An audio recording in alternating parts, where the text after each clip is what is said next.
أعوذ بالله من الشيطان الرجيم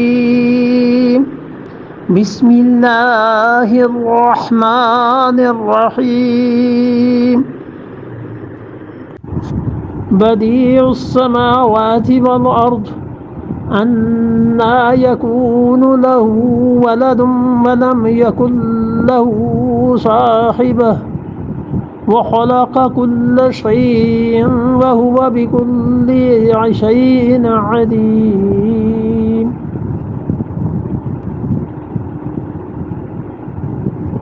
دیکھو اب یہاں پر اللہ تعالی نے اس نفی پر کہ کوئی بیٹا اور بیٹی اس کا نہیں ہے، اس ایک آیت میں 4 دلائل خدا نے جمع کر دی.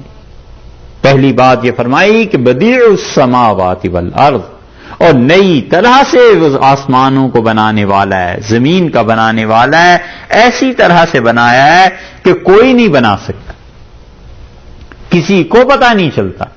آسمانوں کو بنایا اس نے اور زمینوں کو بدیع اللہ کے ناموں میں سے ہے. بدیع کا مطلب نئی طرح سے بنانے والا، بالکل نئے انداز سے بنانے والا.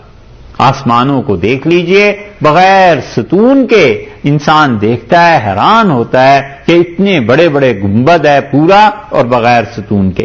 اور ایک تفسیر اللہ نے فرمائی ہے بغیر عمد ترونہا، اور یہ ایسا آسمان ہم نے بنایا ہے کہ اس کے ستون تم دیکھ نہیں سکتے. دونوں طرح اس کا ترجمہ کیا گیا ہے کہ اللہ تعالی نے آسمان کو بنایا ہے ایسا ستونوں والا جو تم دیکھ نہیں سکتے. اور ایک اس کی تشریح یہ کی گئی ہے کہ اللہ نے آسمانوں کو بتایا ہے اور ستون اس کے ہیں نہیں، سرے سے وجود ہی نہیں ہے. دونوں تفسیریں کی گئی. تو اللہ نے اگر ان آسمانوں کو بنایا ہے اور اس میں کوئی ستون ہیں بغیر عمد ترونہا، اللہ نے یہ لفظ ارشاد فرمائے کہ بغیر عمد، بغیر ستونوں کے ترونہا، جنہیں تم دیکھو، بغیر ستونوں کے ترونہا تم دیکھتے ہو. ایک ترجمہ یہ ہو گیا کہ ترونہا تم دیکھتے ہو، بغیر ستونوں کے ہم نے آسمان بنا دیا. اور ایک ترجمہ یہ کیا گیا کہ بغیر عمد ترونہا، اس کے ایسے ستون ہیں جنہیں تم دیکھ نہیں سکتے. اللہ نے کہا ہے آسمانوں کو ہم نے بنایا، زمین کو ہم نے بنایا ہے. کسی بیٹے اور بیٹی کا یہ کام ہو سکتا تھا؟ انا یکون لہ ولد.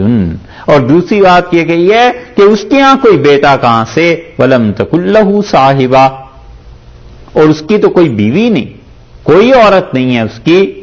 اور یہ جتنے مشرکین ہیں جن جن چیزوں کو خدا کا شریک ٹھہراتے تھے، دیویاں، کتنی کتنی ایک دیوتا کے ساتھ اس کی بیویوں کے تصورات اور کیا کیا کہانیاں، اللہ نے فرمایا اللہ کی ذات بہت بلند و بالا ہے ان چیزوں سے. 2 اور تیسرے فرمایا وَخَلَقَ كُلَّ شَيْءٍ، اور ہر چیز کو ہم نے پیدا کیا ہے. تم کیسے کہہ سکتے ہو کہ یہ ساری چیزیں جنات کو ہمارا شریک ٹھہراتے، جنات کو ہمارے سامنے لاتے ہو، ان کی عبادت کرتے ہو؟ انہیں ہم نے ہی پیدا تو کیا ہے. تو جو مخلوق ہے اپنی تخلیق اور پیدائش میں محتاج ہے، وہ آخر کس طرح سے خدا بن سکتے ہیں؟ وَهُوَ، اور وہ اللہ کی ذات بِكُلِّ شَيْءٍ عَلِيمٌ، ہر ایک چیز کا اس کو علم ہے. اور جو تم بیٹے بیٹیوں اور جنات کے قائل ہو، انہیں تو کچھ خبر نہیں ہوتی. ایک چیز یاد ہوتی ہے، 10 چیزیں بھول جاتے ہیں.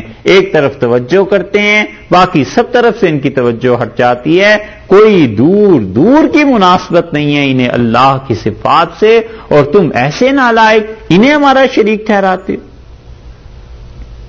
اب جب تمہیں سمجھ آ گئی کہ آسمان و زمین کو ہم نے بنایا، آسمانوں کو اور زمین کو، اور دیکھو تمہیں یہ بھی پتا چل گیا کہ ہمارا کوئی بیٹا تو کجا، بیوی بھی نہیں. اور جب تمہیں پتا چل گیا کہ ہم نے ہر چیز کو پیدا کیا ہے، اور تمہیں پتا چل گیا کہ ان پھلوں کو، انسانوں کو، بارش کو نازل کرنا، یہ سب ہمارے کام ہیں.